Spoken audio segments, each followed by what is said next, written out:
Hello friends, welcome back to my YouTube channel. So today I'm going to show you how we can draw this hyper realistic scenery using oil pastel. So I'm going to talk about few of the details out here only, and then we will go in details at the tutorial video. Okay, so don't skip the intro because I'm going to speak about something very important and very much necessary for this drawing. Okay, so the last drawing that we did was this one.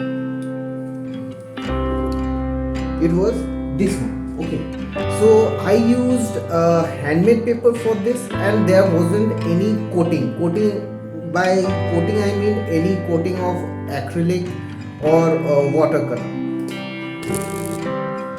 This is an old drawing, old oil pastel drawing, scenery. This one was done on a coated handmade paper. Okay, so look at the textural differences out here. Okay, like here you can see these grains. Okay, this is just a realistic landscape, and here even from the distance you can see some of the grains out here. The spreading was a little bit different to what we have achieved out here. Okay, so see here, there you can see white spots. Whenever we use oil pastel, these white spots get left out in the paper. Okay, when we cover the paper with acrylic or watercolor, the oil pastel blending becomes much more smoother. Okay, see this? The sky is much more smoother here than this one. But you can still see the white grains on the trees out here. So what I did a combination of coating, and I changed the paper as well. So when we do hyper realistic drawing, we generally use our cartridge paper or the cartridge paper, and there we add some of the reflections or shadows, and it turns out to be hyper realistic, right? So what I did is that I coated the paper with white watercolor. What it allowed me to do is that you see the white spots which are left out here, you can see they are much more smaller than what we got out here. The spreading becomes completely different than those drawings. That's how I was able to get these hyper realistic details. Another very important thing is that a scenery which looks hyper realistic generally has elements of lights and shadows in them. Okay, so see out here in this mountain there isn't much reflection or any shadow thing going out here. The only thing where we can see some of the lighting is through here, out here. When we go to this drawing, there are no lighting elements. Like this could be treated as a lighting element of the water, but it doesn't have those many lights or shadows out here. As soon as we do any drawing where there is elements of lights and shadows in them, those drawings appear more realistic. This road out here has an element of reflection in it. That's why it's looking more realistic. So we will go into the details in the tutorial, and we'll see how we can create this hyper realistic effect. Okay, so let's get to the tutorial. So first of all, we are going to give a cover of watercolor. I'm using simple Camel Students watercolor, nothing too fancy. Okay, after that we have to just dry it up properly, and then once we are done, we are ready to go. Okay. Here I am doing the basic outline of the drawing. Most of the time I don't use much pencil, but here the marking is necessary. So I'm just marking the areas where the trees will be, the road, and see here I'm not using much of eraser. I'm trying to do as cleanly as possible, because using the eraser might destroy the coating of watercolor. A cover of acrylic can also work. Okay, so see, once the cover is done, here I am doing the coloring using orange first. Okay, observe the nature of the color, or the kind of white spots that you are getting out here, and try to compare it with the previous drawing.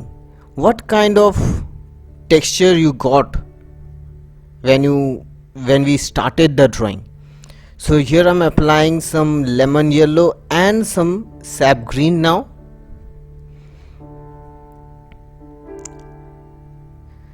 So what happens is that cartridge paper is rough, but not too rough. It's a kind of a smooth paper.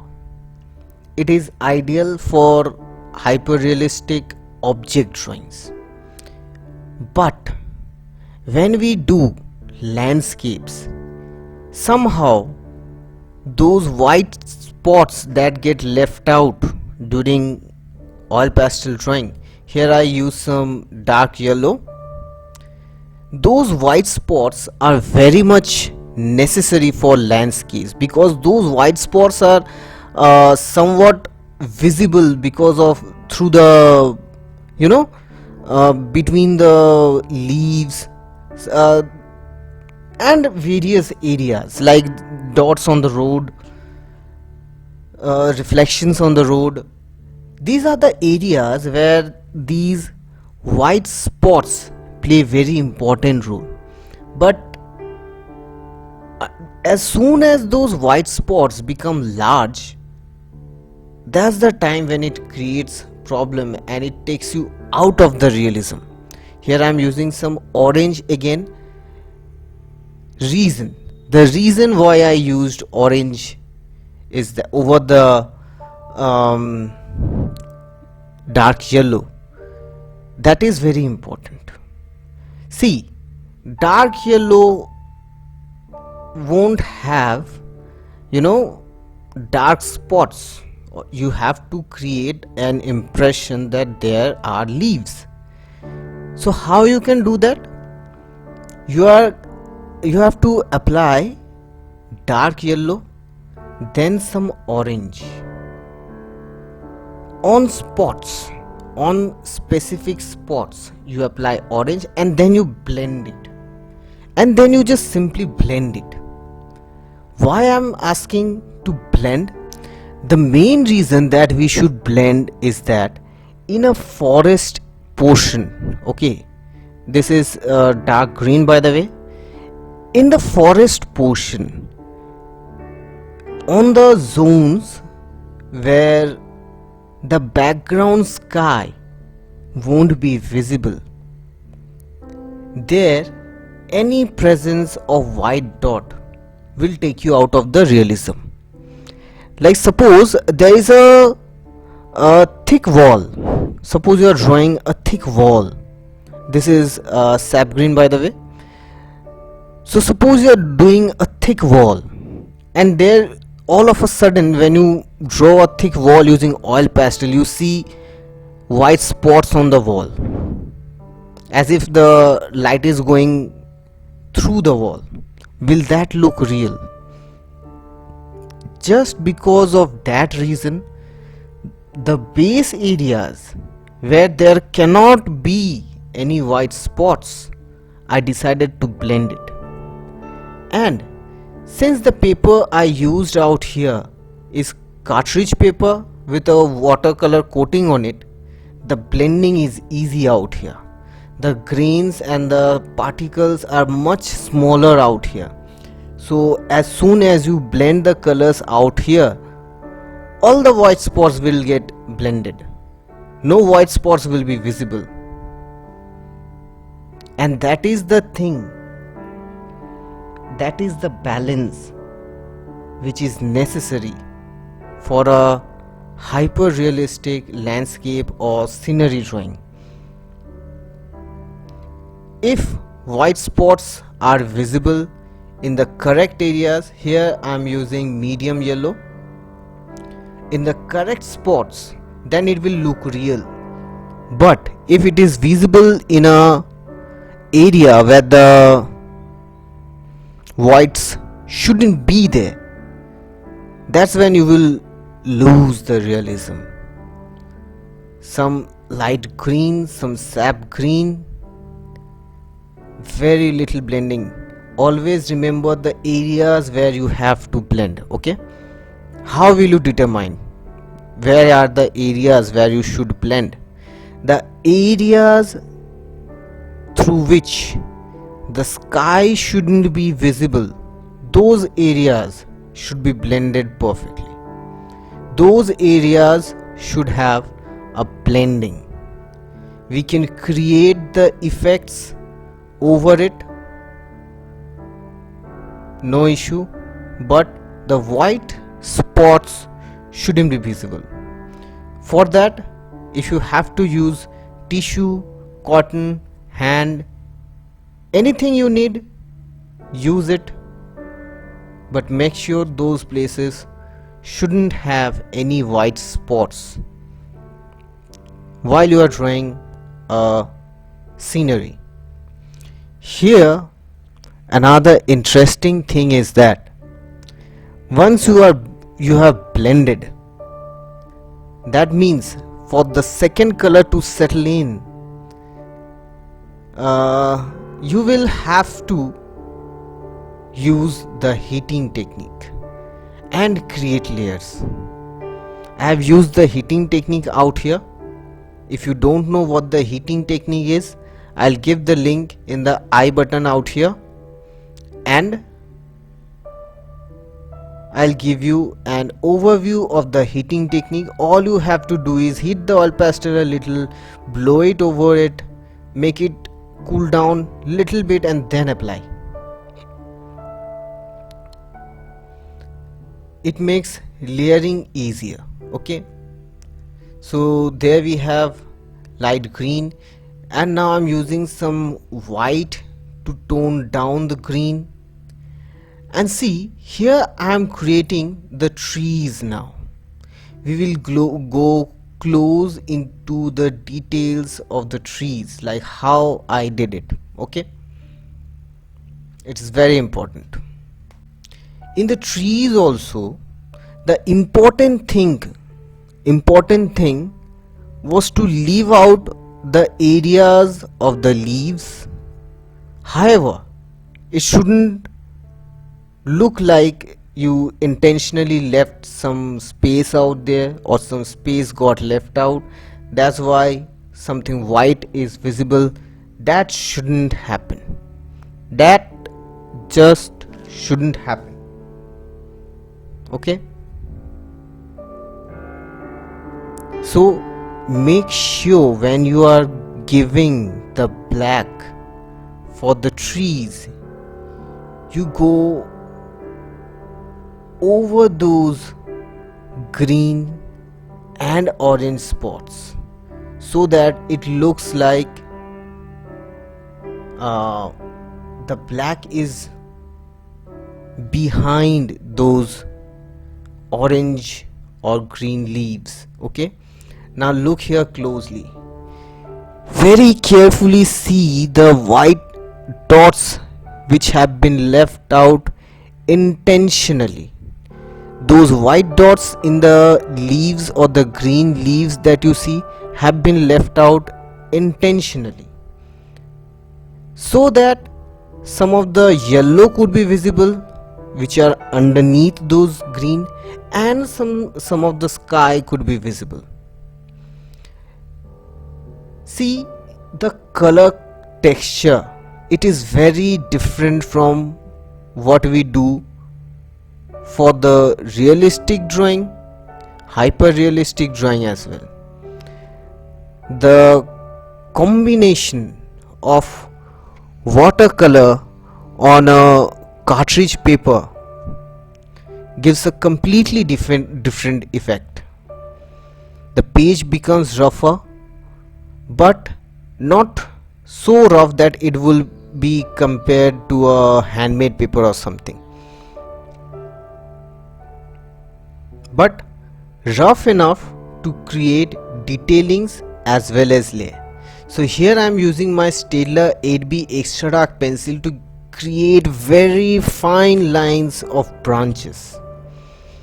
In the distance only branches, in the distance the branches will be available or could be seen, but they won't be very thick. They will be partially visible, sometimes they won't be even be visible.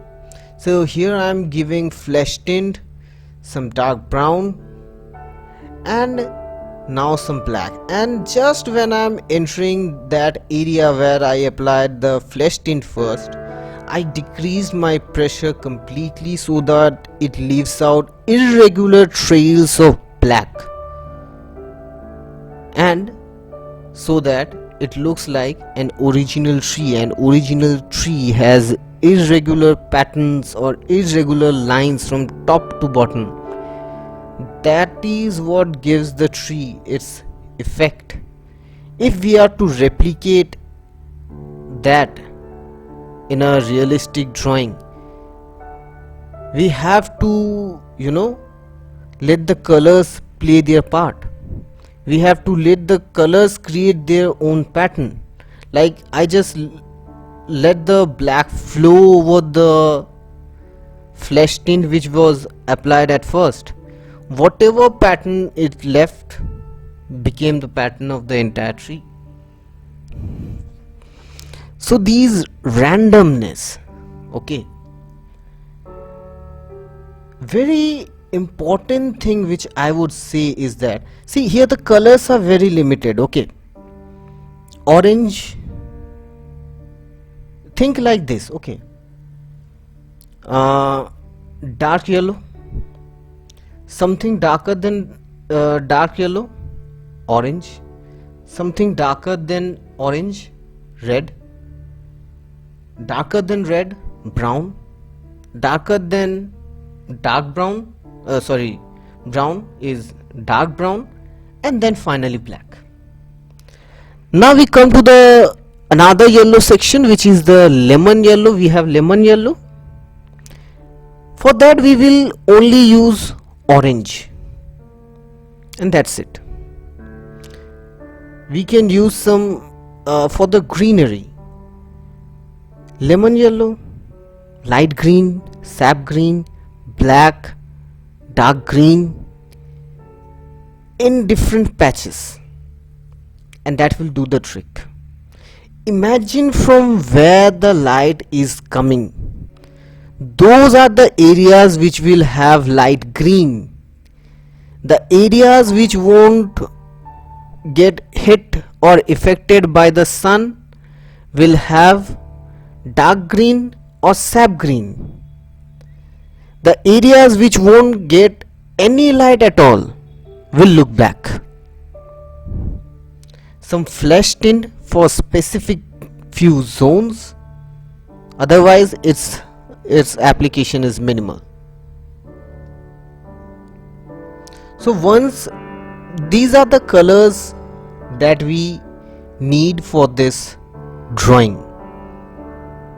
the color which I used is DOMS 25 oil pastel colors, which costs around 80 or 85. Mainly I had to use it because the sap we don't get that medium yellow, I think we don't get, The dark yellow we don't get in the 30 rupees or the smallest pack. And sap green is also not available. So some of the colors which are very important are not present in small 30 rupees or 35 rupees oil DOMS oil pastel pack. Otherwise I would have used that only. Another thing is that it's not impossible to make colors or combine colors in oil pastel. Okay, there are various other techniques which I'll bring, and I'll give tutorials. They are coming soon. So in case you don't have any color, you can make that color as well.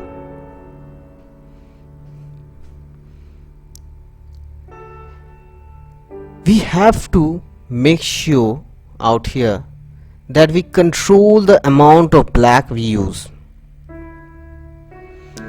This drawing is a combination of light zones, dark zones, light colors and dark colors.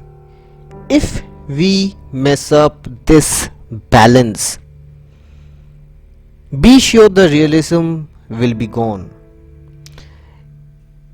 If we use too much black at places, it won't look good. If we use very less black at places, it won't look good either way. So here I melted some of the lemon yellow, and then I just gave few spots, some dark yellow, and then I gave some few spots, and then see in some of the areas I'm using my pen, sometimes scissor, to give those dots, so that suppose in some area you have applied too much black which shouldn't be there, the bottom light color should be visible, just give some dots, or just scratch or give dots using your empty pen or any scissor. The black will come off and the lower color will be visible. So here I am giving some dark yellow, some flesh tint, some medium yellow. Okay, now how to choose the reflection of colors, be it for this drawing or any other drawing. How will you choose the reflection of whatever color is over the road? That will be the reflection. Okay, as simple as that. Now see, I'm using black and I'll have to give a proper blending out here so that it looks like a reflection on the road, on a rainy road. But remember, the reflections won't be some perfect lines or something like that. Okay, it has to have a blended effect, otherwise it won't look good. So see out here, I'm applying black and then I'm blending some of the areas. If you need some of the areas to have lesser black, all you can do is just take off the top layer of black and the bottom light color will be visible. Here I am using some white,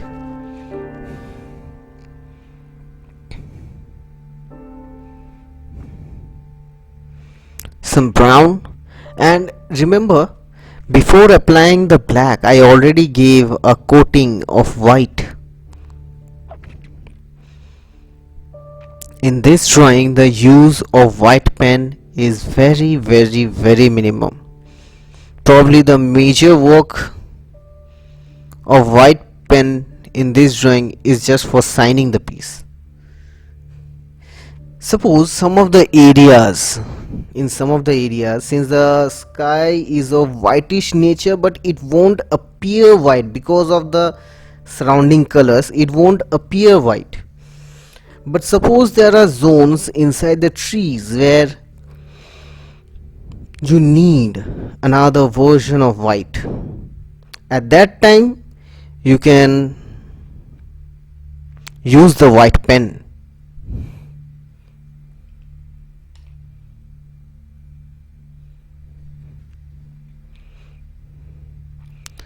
See very carefully how I'm creating the reflections. Okay, you can see, although the trees are realistic enough, still this road, if the road looks super realistic, it will complement the realism of the trees more. That's why it is very important that we do both the things perfectly. Otherwise the symmetry will be gone. By symmetry I mean, suppose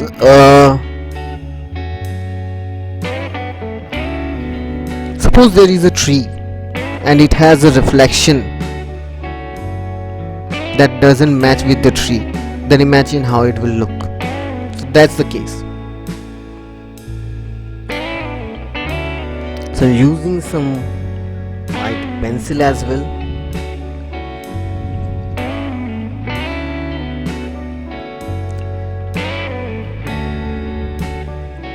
some brown, sorry, dark brown, some more shading.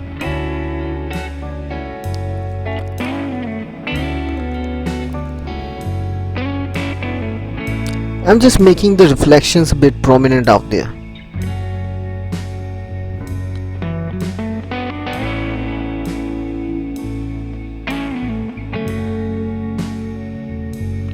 Now you see this, I'm giving some horizontal strokes right now. Even if the road is wet, it has reflections. The reflections are vertical. And you know what looks more vertical? A cliff or something like that. Black area with these kind of strokes could have made the road look like a cliff. However, when the water has already washed the road, there will be areas where there will be some white dots, reflection, some horizontal lines which will glow up. What I did is, I took my Q-tip or earbud and gave some horizontal lines on the reflections of the road. The blended effect, which will, it will just bring some of the black from the sides over to the, over to the reflected zones, and that will create an impression that the things which are visible on the road are just reflection and it is an actual road. Now see, I'm doing the dots, the reflection on the road. Just see the amount of pressure which I am using. I am using very little pressure, and how I am controlling it, I am holding the pen right at the top. These small dots, big dots which I gave, which are in the horizontal direction, are very important. See, I am giving a very controlled dots on the road. Make sure you don't overdo it out there. If you overdo it, the realism will be lost. So friends, this was the closest I got to hyperrealism scenery. I'll try some more things and they will be coming out very soon. So keep following the channel, stay tuned, and our tutorial is almost done. We will just give some of the finishing details and that's it. Not much is left. So friends, if you stayed till the end, and I hope it helps a lot, and I hope you guys really enjoyed the tutorial and you were able to learn some of the things. So friends, if you like this video, please give this video a thumbs up, share as much as you can, subscribe to my channel. If you have any problem, write down in the comment section below, and don't forget to press the bell notification because I upload new videos every week. So we'll see you in the next tutorial. Until next time, goodbye.